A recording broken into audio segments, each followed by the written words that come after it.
While Stephen was busy at his altar of sacrifice, preparing for the return of his great Lord, Freddy was examining his daily devotionals fervently, expanding his mind on the unsubstantiated myths and stories held within the great book. Stephen's staunchness was inspiring to Freddy. Someone this committed could not be wrong. This was not a book of love or a Savior's story. The parables held within were vague at best and required interpretation and clarity. Freddy would often turn to his mentor, who could quickly explain away any obscurity. But Stephen often cautioned Freddy about questioning the Great One or his book. Had this ancient scroll and its contents within not contained the truth and the light, it would not have influenced the generations of followers that preceded him.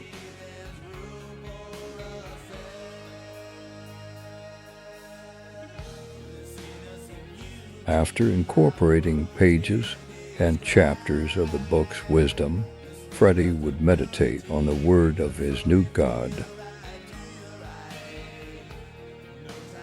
He couldn't make sense of all the death, torture, emphasis on sexuality, or the gender-biased perspective the book was written in. Nor could he fathom why there were so many denominations that ascribed to the same wisdom and philosophies. A red-eyed mothman was vengeful. An orange-eyed mothman stalked the innocent. But their God was full of wisdom. Monotheism has its flaws, apparently. When two or more gather in his name, he is there, in the midst of them. Regrettably, who can't even agree on the simplest of doctrines held within? But flawed or not, Freddy filled himself with the light of darkness and subjective thinking. His new God descended from on high, filling the empty vessel of Freddy Wood.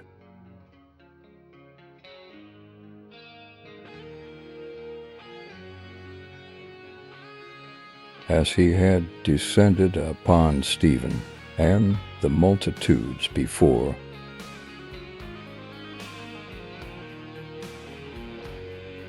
countless devoted believers over the generations could not be wrong.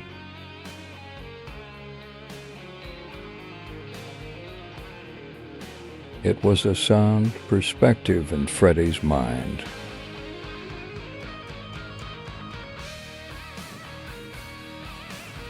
Giving his life new purpose with explanation.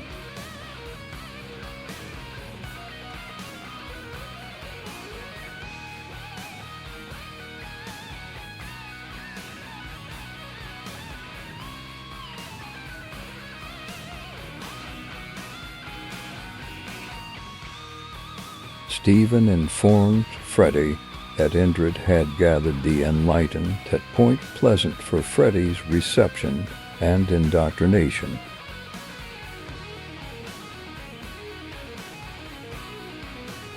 With his new God guiding him, Freddy would head to Point Pleasant.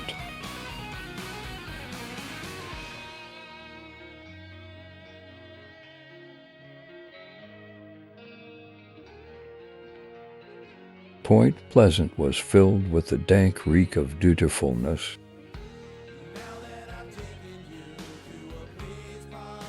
Obedience and servitude filled the streets and emptied buildings that once thrived. a statue dedicated to the memory of a myth. Das ist jetzt Gott.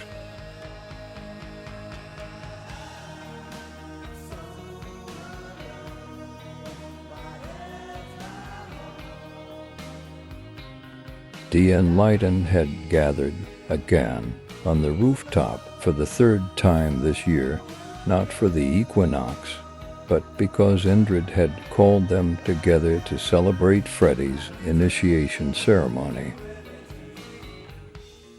Interpreter Clarence told Freddy that Wise Charles had seen this moment in a vision during their last encounter. Still unable to walk, Wise Charles had no ill will toward his God. His all-loving, all-powerful Creator had purpose in his adversity. Just the same, the wheelchair ride to Point Pleasant must have been exigent, with all the demolished roads and mutated creatures on the attack. He inquired on Freddy's studies and the sufficiency of the dissension. Freddy felt his soul was prepared. Many tests were coming, because an all-loving, omnipotent being needs to test you, even though the result is already revealed, thus negating, once again, any concept of free will. Wise Charles told Freddy that there were others out in the wasteland. Sure, they read the same book and shared similar fundamentals, but there was division. They worshipped differently. They thought differently. They dressed differently. They ate different foods, farming glowing fungus in their cave systems they would hide away in. Thus, by default, they were wrong and needed to be stopped. It was becoming clear. Freddy's indoctrination was not programming. This was different. This was divine. And his God's fire filled his soul.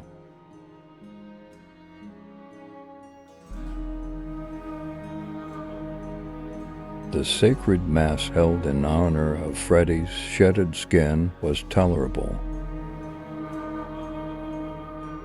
The great Lord descended from on high to embrace Freddy's new epitome.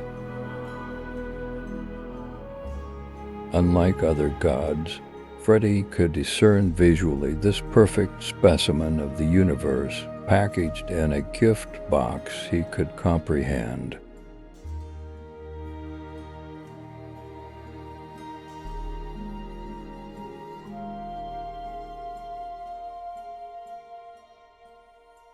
The ceremony continued on into the night, solidifying Freddy's new commitment.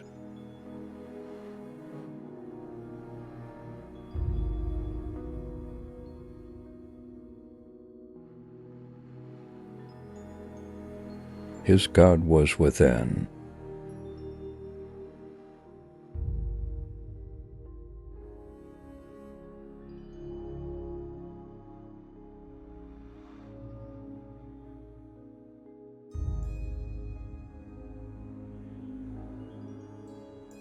And his God was without.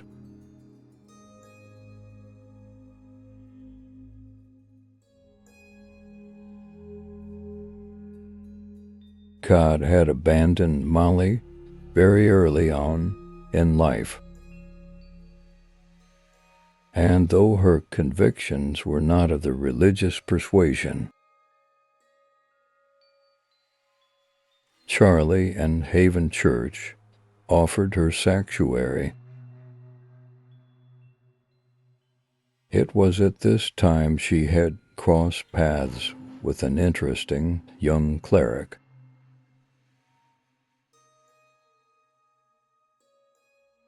He had been raised by cultists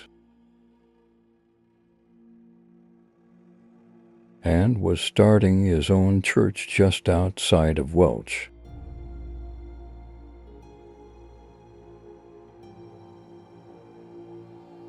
All were welcome, even Molly Wood.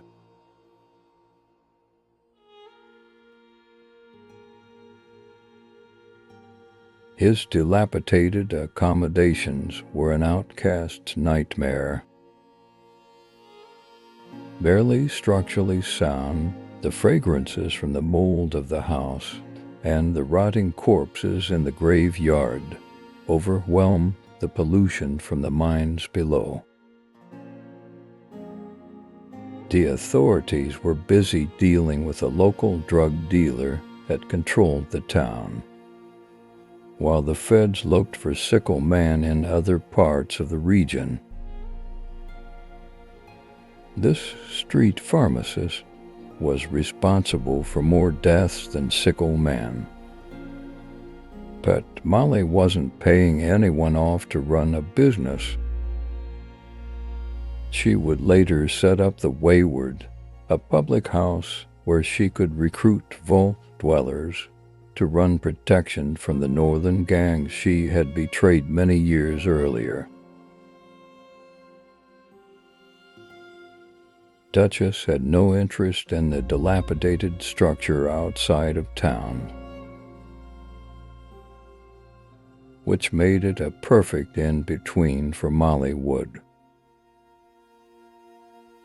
Molly had a cellar hidden below the cemetery that few would be able to find.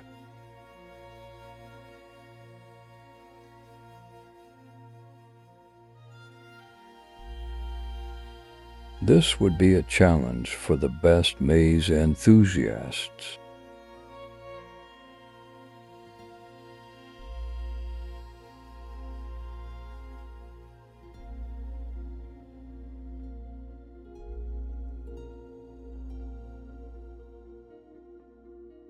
The catacombs below were so well hidden, Sickle Man, Molly, could enjoy her friends as she once did in her hot tub.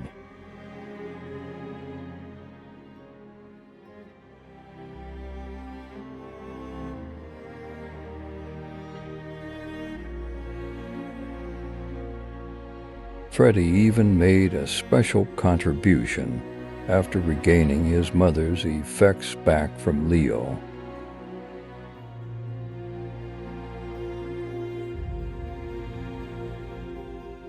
I wonder what gifts will lie at the end of the maze and the one gold vendor.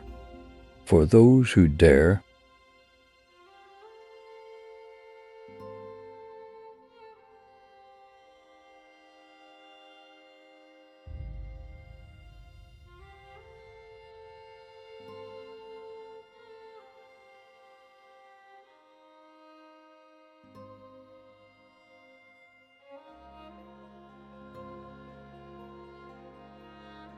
when the ceremony had concluded, Freddy ventured to his childhood home to see if there were any other trinkets he might be able to add to the maze.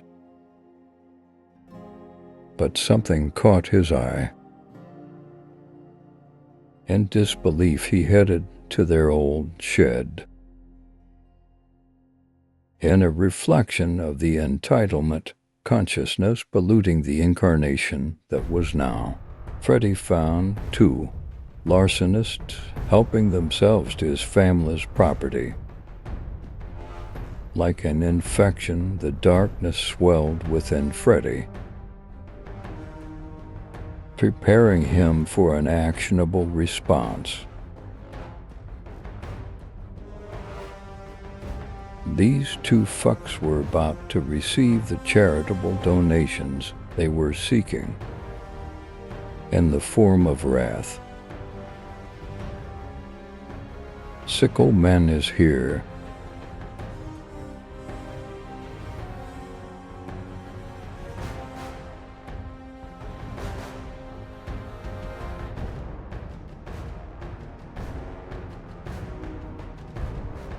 And without confliction, just like his mother, Freddy carried on.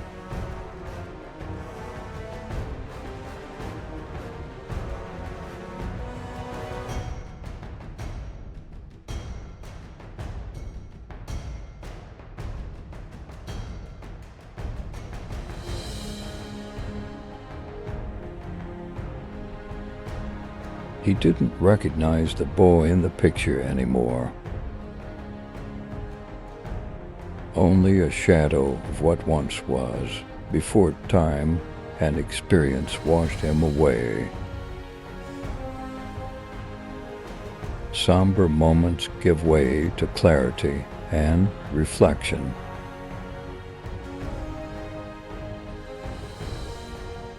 But we can also reflect too much, changing reflect into regret.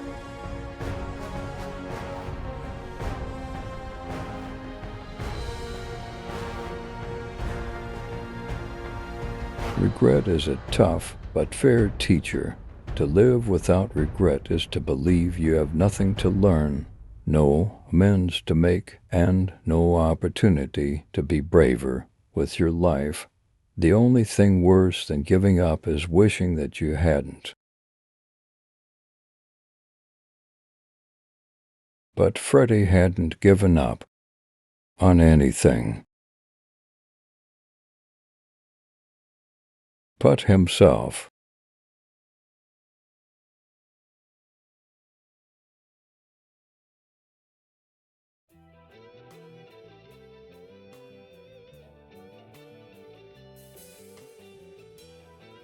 Gramps had the Helvetia Trading Company under control.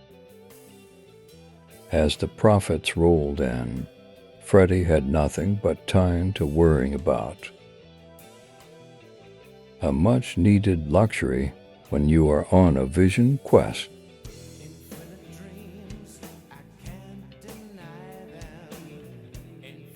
Freddy ventured to his old alma mater, making sure fuckface Pete was still in his place.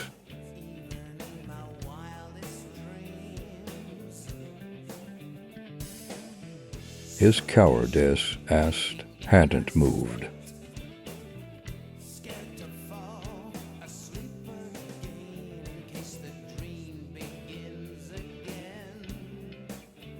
Freddy wanted to trade some Nuka points while he was there.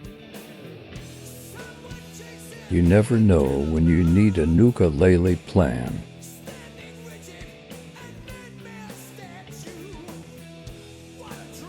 But his chivalry would not let him not check on Betty.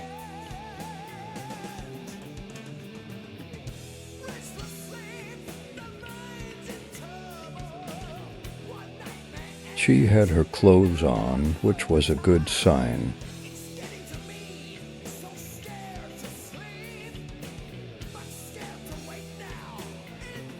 Betty thanked Freddy for taking care of the Pete situation. She was in the process of putting her life back together. Freddy wanted to share the good news with her about what he had found, but digressed.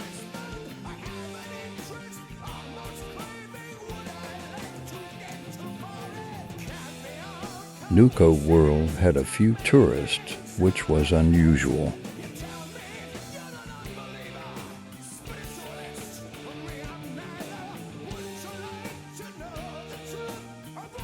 Freddy only wanted a ukulele plan, and he would be on his way. Maybe a mutated goldfish plan, too.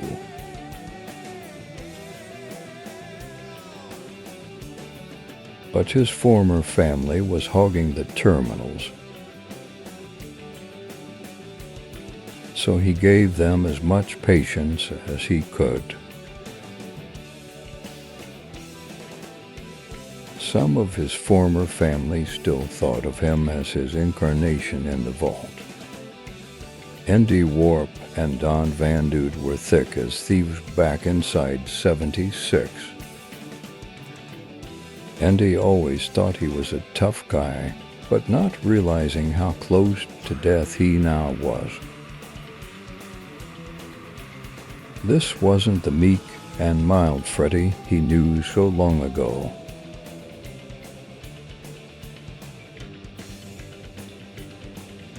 As it was in the vault, they still made fun of Freddy. And he didn't know he and his friend only had moments to live. A spell was cast upon them both, an enchantment, much like in the Garden of Eden, animating clay figurines. These two would be made to fight to the death. And sacrifice themselves to the great Lord. The makeshift gladiators' blood soak into the ground below them. Their deaths were acceptable and pleasing to the Lord.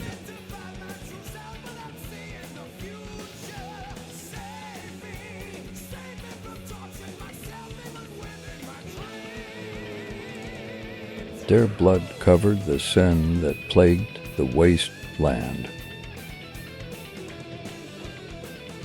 They were all created to fail, and only the blood could right a wrong.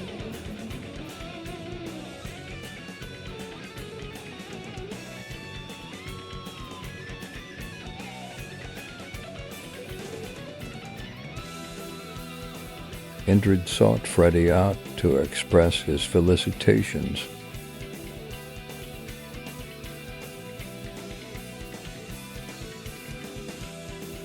He was pleased with Freddy's progress and indoctrination.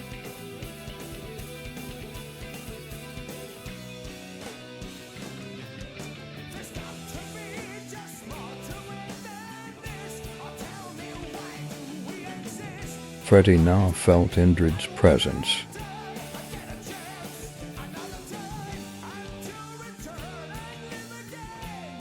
And Indrid's influence and embodiment.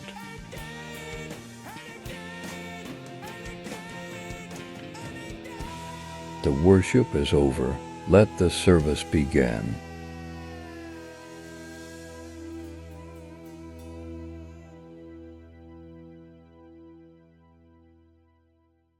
Indrid had tapped Freddy, sicko man, because God needed help with his creation gone astray. Freddy would be commissioned to assist God as a divine servant.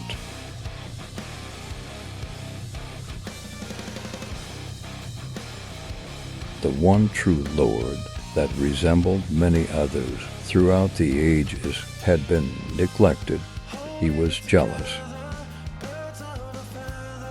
An otherwise nugatory emotion, considered deficient in any other aspect of life, was now justified and codified with fear. The non-believers and fallacious followers would be made accountable for their lack of gullibility and misinterpretations of the ambiguous ancient texts written by man speaking for God. After all, Indrid had blessed Freddy, and all the good things he had attained in life were owed to him. Of course, none of the bad things were Indrid's responsibility. Those are only tests.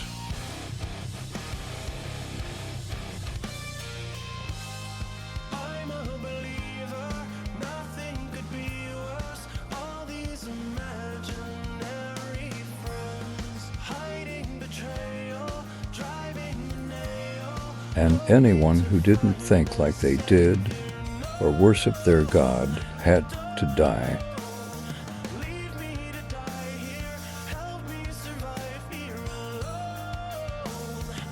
Freddy accepted Indrid's words without question.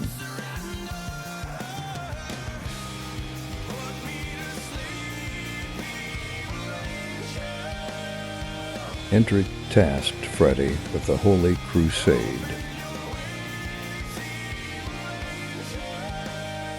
Kill every cultist and non-believer he could find.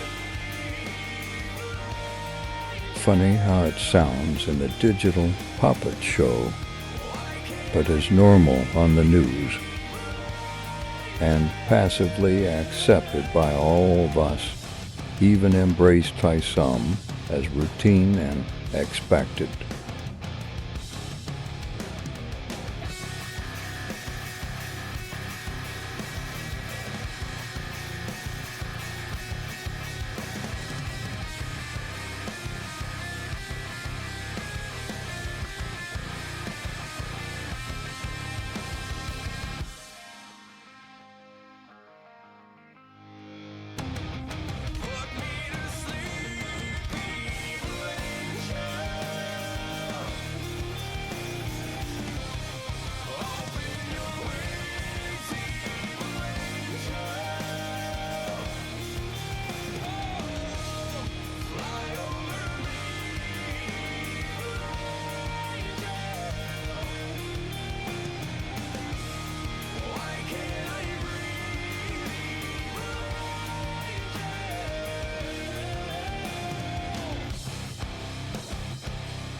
The darkness of light filled Freddy Wood. The first became the last. He was so full of God's love he judged and killed the contrasting theologists.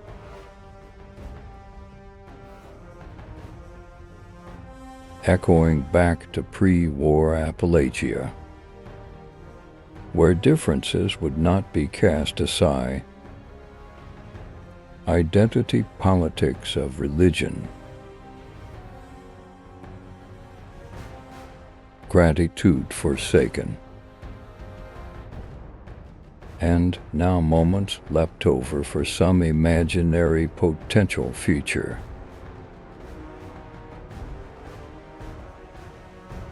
Christ, what have you done?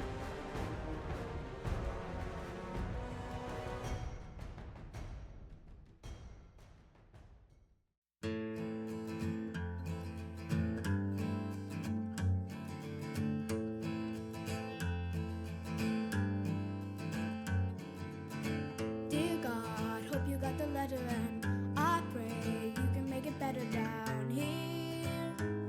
I don't mean a big reduction in the price of beer, but all the people that you made in your image, see them starving on their feet, 'cause they don't get